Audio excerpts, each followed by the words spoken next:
daily words of God. Understanding God's authority from the macro and micro perspectives. God's authority is unique. It is the characteristic expression of, and the special substance of, the identity of God Himself. No created or non-created being possesses such characteristic expression and such special substance. Only the Creator possesses this kind of authority. That is to say, only the Creator, God the unique, is expressed in this way and has this substance. Why talk about God's authority? How is the authority of God Himself different from the authority in man's mind? What is special about it? Why is it particularly significant to talk about it here? Each of you must carefully consider this issue. For most people, God's authority is a vague idea, one that is very difficult to get one's head around, and any discussion of it is likely to be nebulous. So there will invariably be a gap between the knowledge of God's authority that man is capable of possessing and the substance of God's authority. To bridge this gap, one must gradually come to know God's authority by means of real-life people, events, things, or phenomena that are within human reach, that humans are capable of understanding. Though the phrase, God's authority, may seem unfathomable, God's authority is not at all abstract.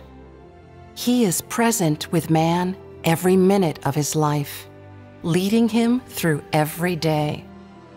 So in every person's day-to-day life, he will necessarily see and experience the most tangible aspect of God's authority. This tangibility is proof enough that God's authority truly exists, and it fully allows one to recognize and to comprehend the fact that God possesses this authority. God created everything, and having created it, He has dominion over all things.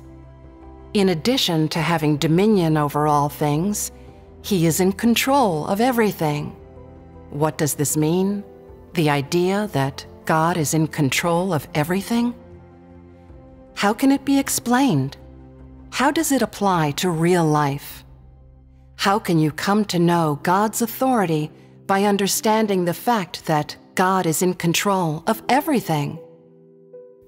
From the very phrase, God is in control of everything, we should see that what God controls is not a portion of planets, a portion of creation, much less a portion of mankind, but everything, from the massive to the microscopic, from the visible to the invisible, from the stars in the universe to the living things on earth, as well as microorganisms that cannot be seen with the naked eye or beings that exist in other forms.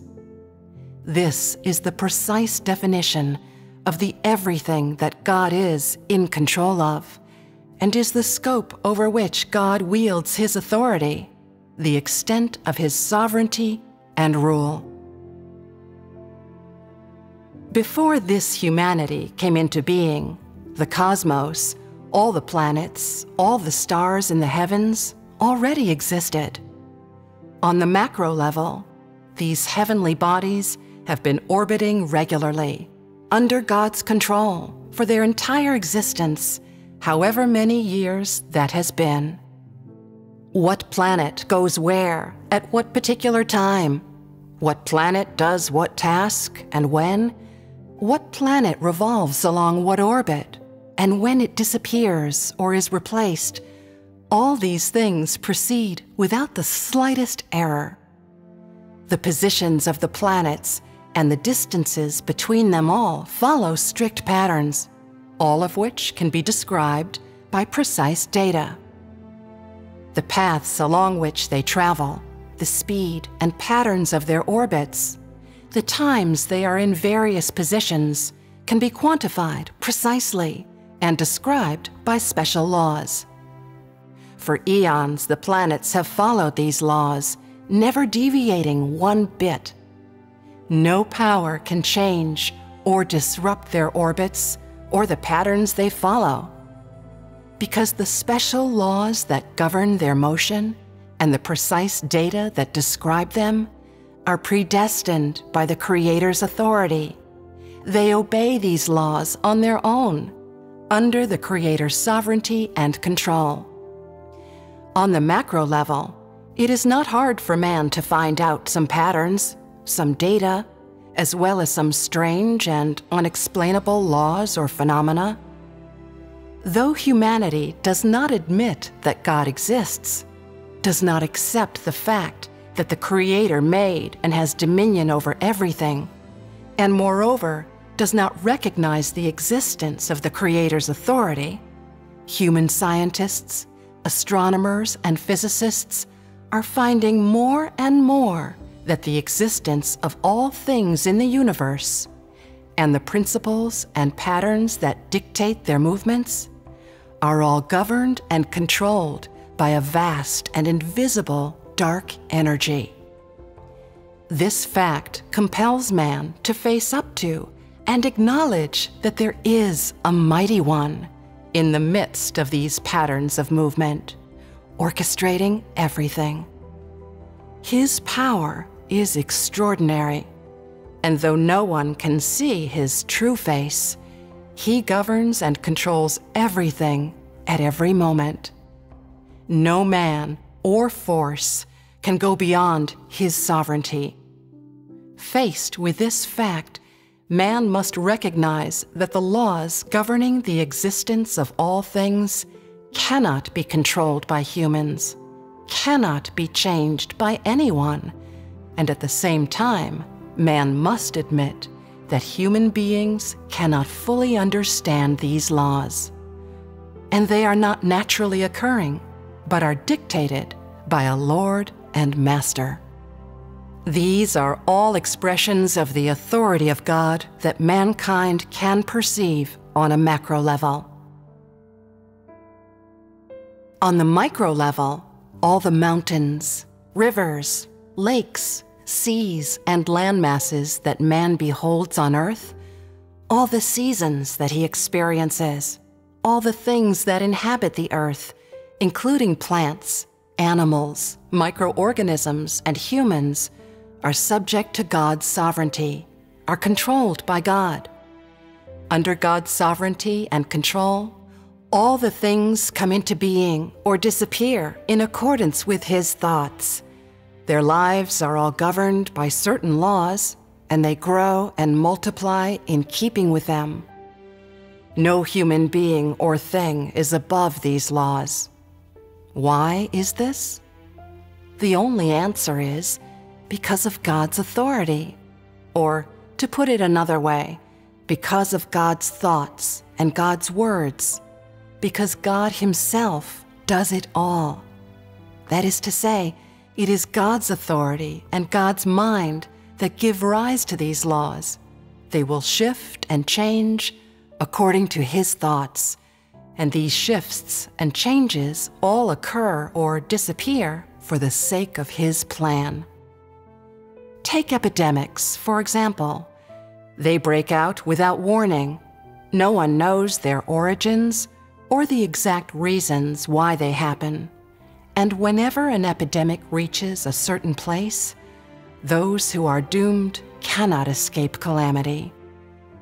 Human science understands epidemics to be caused by the spread of vicious or harmful microbes, and their speed, range, and method of transmission cannot be predicted or controlled by human science. Though humanity resists them by every means possible, they cannot control which people or animals are inevitably affected when epidemics break out. The only thing that human beings can do is try to prevent them, resist them, and research them. But no one knows the root causes that explain the beginning or ending of any individual epidemic, and no one can control them. Faced with the rise and spread of an epidemic, the first measure humans take is to develop a vaccine. But often the epidemic dies out on its own before the vaccine is ready. Why do epidemics die out? Some say that the germs have been brought under control. Others say they die out because of changes in the seasons. As to whether these wild speculations hold water, science can offer no explanation, give no precise answer. What humanity faces is not only these speculations, but mankind's lack of understanding and fear of the epidemics. No one knows, in the final analysis, why epidemics begin or why they end.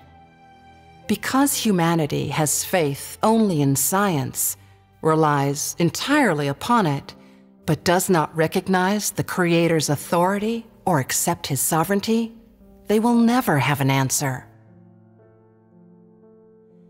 Under God's sovereignty, all things exist and perish because of His authority, because of His management. Some things come and go quietly, and man cannot tell where they came from or grasp the rules they follow, much less understand the reasons why they come and go. Though man can witness, hear, or experience all that come to pass among all things, though they all have a bearing on man, and though man subconsciously grasps the unusualness, regularity, or even strangeness of the various phenomena, he still knows nothing about the Creator's will and His mind, which lie behind them. There are many stories behind them, many hidden truths. Because man has wandered far from the Creator, because he does not accept the fact that the Creator's authority governs all things, he will never know and comprehend everything that happens under its sovereignty. For the most part, God's control and sovereignty exceeds the bounds of human imagination, of human knowledge, of human understanding, of what human science can achieve. The abilities of created humanity cannot rival it. Some people say, since you have not witnessed God's sovereignty yourself, how can you believe that everything is subject to His authority? Seeing is not always believing. Seeing is not always recognizing and understanding. So where does belief come from? I can say with certainty, belief comes from the degree and depth of people's apprehension of and experience of the reality and root causes of things. If you believe that God exists, but you cannot recognize, much less perceive, the fact of God's control and God's sovereignty over all things, then in your heart you will never admit that God has this kind of authority and that God's authority is unique. You will never truly accept the Creator to be your Lord, your God.